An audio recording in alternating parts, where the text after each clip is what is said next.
What's good, people? Oh, man. In the lab. What you got? Ooh.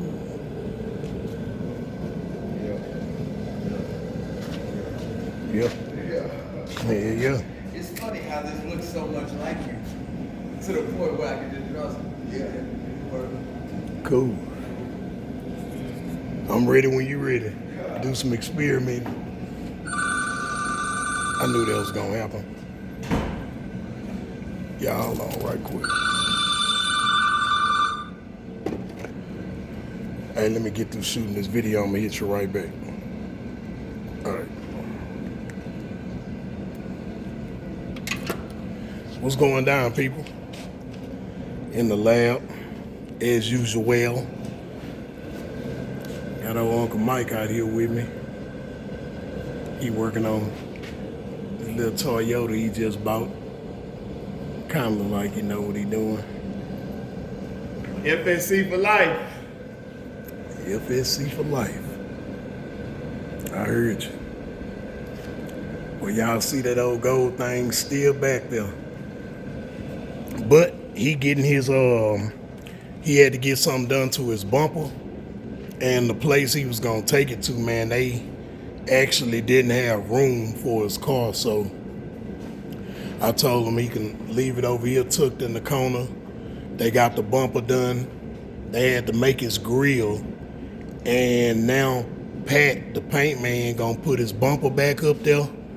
And he gotta make some little pieces that go on side of his grill. Let me see. I know he don't want me to spill too much his beans, but I mean, he gotta make some pieces right here for the grill. And you see the bumper off, they had to do something to the bumper. And like I say, man, I steady been finding stuff. I went to charge up the AC. The compressor was bad, so I just put him another compressor, fresh O-rings, you know what I'm saying? We added another battery under the hood. I need to go get some of that, what that stuff called, that black stuff, conduit, whatever that stuff called. I need to go get some of that. And we swapped out a battery in the back also. And man, we had a hard time finding this little plate right here. So if anybody got a 2-barrel carburetor and just so happen to need this little plate, it was out of stock everywhere, man. My partner Wayne, OG Wayne, shout out to him. Man, he looked online and there was a guy, whoever he was, thank the Most High for him, he had the format already ready to be 3D printed. So all Wayne had to do was download it, print it out, and all I had to do was shade this little part right here on the side, and that's the adapter that goes on the 2-barrel carburetor. And now I am able to fit the breather on. So for anybody who got a 2-barrel carburetor and you can't find that little adapter piece, either look online, or if you ain't got a 3D printer, get at me. I'll holler at OG Wayne. He'll print you one out. But then there was another thing, y'all. When I first got this car, I couldn't get the signal lights to work, but the hazard lights will work, but they'll blink funny. So man, come to find out, man, he ended up bringing me some LEDs to put in here. So when I put the LEDs in, you can have the hazard lights on. Then when you cut on the headlights, the hazard lights are cut off. I couldn't get the signal lights to work. Man, come to find out, when I came to the front and see where they had tied in the stuff for the 90 lights, man, they had the park light, dark brown wire tied in with the black ground wire. And it was just crazy, man. Like everything I done had to touch on this car, I done had to literally go behind somebody else. Like his AC stuff, they supposed to have put him brand new AC, but they claimed they couldn't get no power to it. Well, I got power going to it now. I got the blower coming on. I got the compressor cycling. I I added a cycling switch right there, got it cycling through the relay. So, I mean, they could have gave him something and showed the man that his AC was working, but hey, that ain't my business.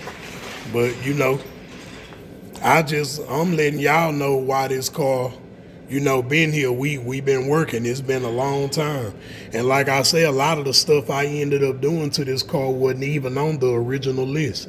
This man really thought his car was almost ready to hit the boulevard until I started sending him pictures of this, pictures of that, and pictures of that, and we gotta fix this not gonna make it, this here, that there. And at the end of the day, man, he really just happy. I feel like with my touch, he got a way better chance of making it to the boulevard than he had before he got to me. And I ain't just saying that. Everybody that come up here done seen what I done to this car. My boy who car it is, shout out to T Will. He seen what it is, you know what I'm saying? He come through here, he hollered at me, you know what I'm saying? And it was just a lot. But he's seeing the light now. Once him and Pat the paint man get through making these little pieces, get his bump on, get his grill on. Well, he took the grill and stuff to go get it dipped, and he also took the door handles off. Pat came over here and pulled all the door panels off. He got the door handles off so he can take it to the chrome. So like I say, the car's still sitting here true enough, but he done entered the FSC circle. So now we gonna take care of him. He ain't gotta go nowhere else. Everything else gonna get done right here. Whatever else he need a couple of little things done to the interior, a couple of pieces sagging down and stuff like that. My boy BJ gonna take care of that. BJ also putting his flow mats together. And after everybody done,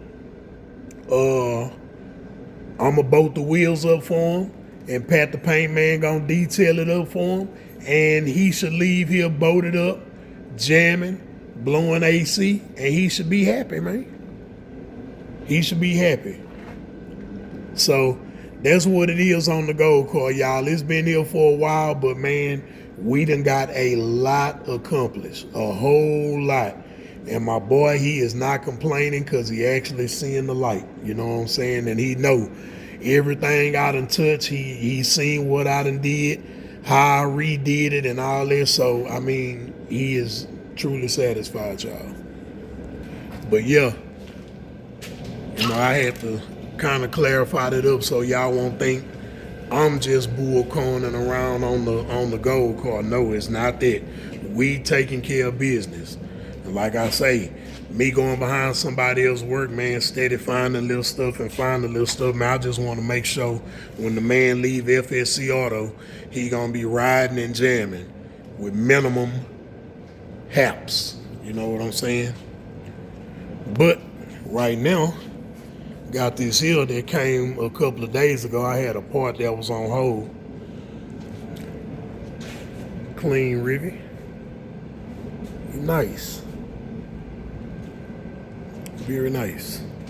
Now his problem was this car had the Hydro Boost on it.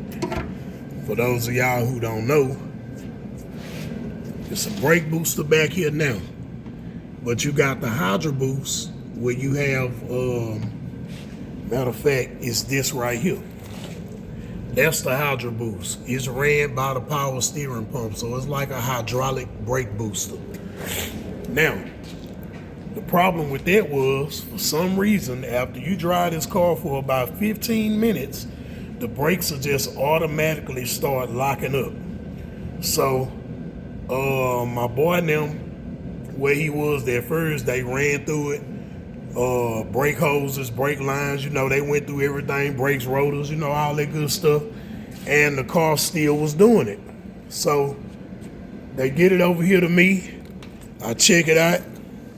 And my conclusion was it was the Hydro Boost. And what it was doing, oh look, y'all trying to find my old lighter. Y'all know how that be.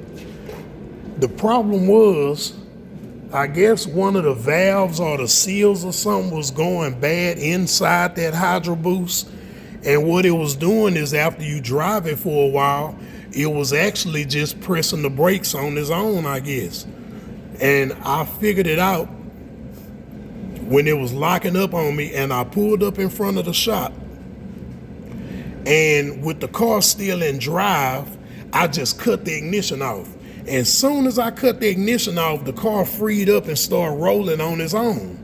I say, oh, okay. So it was like soon as the power steering pump stopped pumping fluid to that Hydro Boost, it automatically freed up. So I was like, man, it has to be the Hydro Boost. So switched it over to regular brake booster. Now for anybody, for anybody who want to do this switch over, the brake booster, master cylinder, all of that, it bolts right up. The only modification you got to do is when you put that booster in, on your brake pedal itself, you're going to have to drill a new hole and put you a nut, bolt, lock washer. I put the screw one nut on, snugged it, and then I screwed another nut over there and snugged it so it won't bag out. Because for some reason, that booster sits a little lower than the Hydro Boost, so it's not gonna hook back up on that little deal. So you gotta drill you a hole, put you a nut bolt, you know what I'm saying? Now, this what I figured out too. Okay, my boy was like, man, we gonna have to find a 307 power steering pump that don't have the Hydro Boost. Okay, I found out that you don't. What I did, I took that pressure hose right here. Let me see if I can point it out to y'all. This pressure hose right here that y'all see loop back around, it originally was coming from the power steering pump, and I know it looked close to that exhaust, but it's good. It was coming from here, and this end was going back here to the Hydro Boost. And it had another line coming from the Hydro Boost running down here to the steering knuckle. So what I did, I took that pressure line off of the Hydro Boost and looped it back around and put it right back on the steering knuckle. And then it had a return line that was going to the Hydro Boost, a little return line. I just plugged it off. So that gave him his power steering back without having to swap out the power steering pump. So that saved him a few dollars too, because there wasn't nothing wrong with the pump. So for anybody that's doing that job, you don't have to hunt down no power steering pump. Just block off the return line from the Hydro Boost and take that pressure line and loop it right back around and put it into the steering knuckle. It bolts right in there. And that's all you got to do. You still got your little power steering reservoir with the same pump right there. You ain't got to do no changing. So I took it for a test drive earlier. I rode around for about 45 minutes, and he good to go. He good to go. No locking up, no freezing up. You hit the gas, get off of it, it rolled, and it did its thing all the way till I bagged it back in. I called him, let him know it's ready, say he'll be here in the morning to pick it up. So that's just something for anybody with Hydro Boost and having a problem with it. There you go. Put you a regular booster, loop that pressure hose back to the knuckle, and you ain't even got to change the pump. That's free game, and it save you some money. Can't beat that with a baseball bat. Get free game and save some money. I know there's plenty of people out there that got that Hydro Boost on there, because my Rivian had it on there, and I was already thinking about getting rid of it because I know the problems it can cause. But yeah, so far so good on this here. He out the door. Some that supposed to been quick. I could have did this in like a day, maybe 2 days, but the part, I don't know if it's because of the weather or whatever, the part AutoZone ordered it, and it had to come from another store from somewhere else out of state, and they were supposed to come FedEx real quick, but it ended up getting delayed. So they ended up finding one for me and getting it to me. Like, it took like 2 days. Some people might be like, man, you could have ordered it off of Amazon. Yeah, but some parts is not expensive enough for me to order it off of Amazon. It's not about saving money all the time. It's about trying to get these cars out in a timely manner. Now, yeah, I probably could have saved a few dollars ordering it off of Amazon, but what if Amazon would have took just as long? And then what if when I got it here, it was malfunctioning? Now I got to send it back. I got this man car sitting here almost a week and a half, 2 weeks for a brake booster. Come on now. It ain't about that. We got to get them out of here. This is supposed to be an in and out job. So, on that note, get my old coffee, y'all. Man, my cousin Jada, man, the one I be getting the juice from, she put me on that old mushroom coffee, man. Some good stuff. Very good. Now over here, my boy T, we got the coupe. 890 up, grill, 425 engine. I'm finna do him some dual alternators right quick. It's a little plan I came up with so far. Hold up, y'all.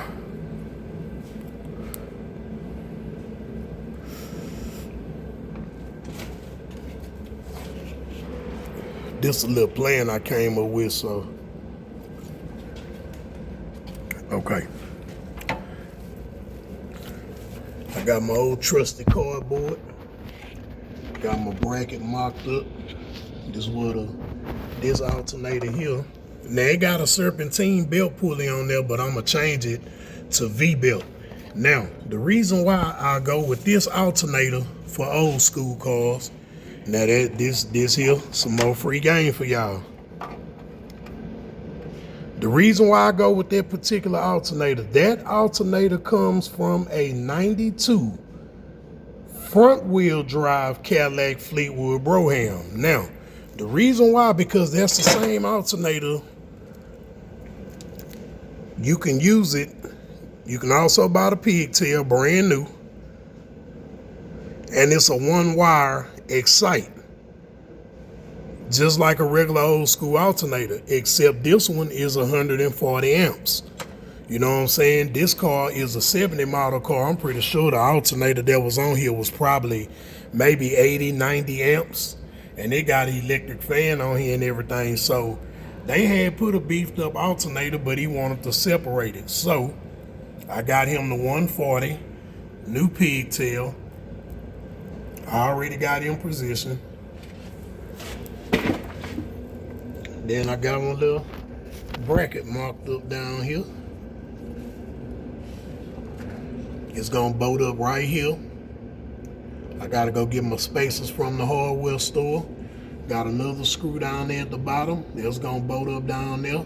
And then I got one right here where the original alternator used to bolt up. I don't know if, can I get back there? Yeah, that long bolt right there. I'm gonna put a space on there.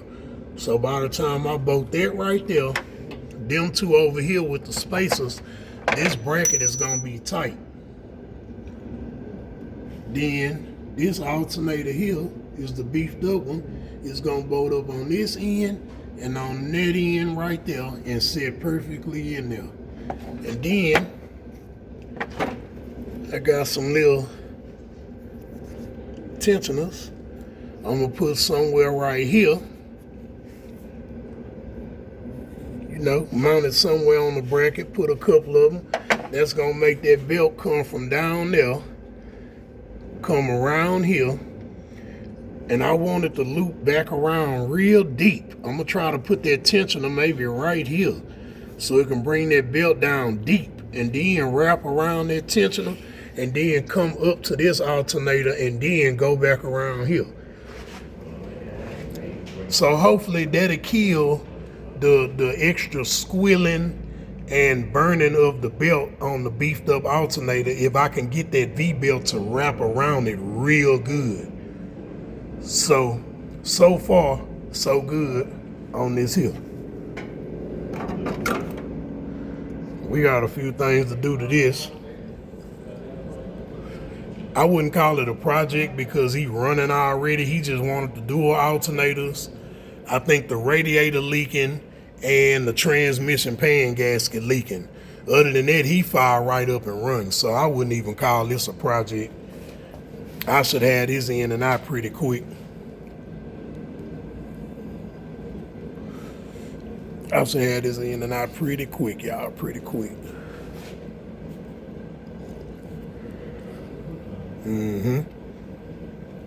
But yeah.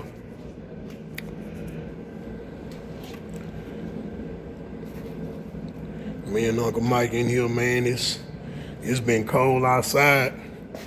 I got another Cadillac outside. I've been had up here for it's been up here for a few weeks, maybe a good month.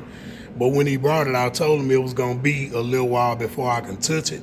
And he got a nice little setup too. I got his brand new gas tank and sending unit right here. It just, man, it's been raining and cold, and that car's on the outside. It's not cranking up right now. His other gas tank was completely rusted out, so I was like, man, bro, we might as well go brand new. I'm gonna show y'all some problems with some stuff they did wrong on that car that caused the electric fuel pump to fail. I'm gonna show y'all some stuff when I go out there and mess with that. Other than that, man, y'all know me. I just been floating around, man, taking care of stuff. Like I say, I know I need to shoot more footage, man, but man, my days go by so quick. You know what I'm saying? Like, but y'all get it. Man, I guess till next time, this car here'll be gone. I guess next I'll be showing y'all, I'm gonna take that cardboard bracket off. I got some PVC plastic over there. I'm gonna make that bracket out of the PVC plastic and get the line up a little bit more precise, the best way I can. And then I'm gonna take it to the welder and get him to cut it out in a plate. You know what I'm saying? That way it'll be one big thick plate. Just bolt on 3 bolts, couple of spacers, bolt it on. That way anybody can mess with it. I try to do this where anybody can mess with it because he might be somewhere far and an alternator or something might go out. I want to have it to where anybody can mess with it that's mechanically inclined. So that's my point. And you know, I don't have the proper tools and machinery, plasma cutters and laser cutters. I don't have all that, so I'm really getting it out the mud, making this bracket. No computer, no help, no none of that. But one day I will get there, trust me. And until then, I'll holler at y'all later.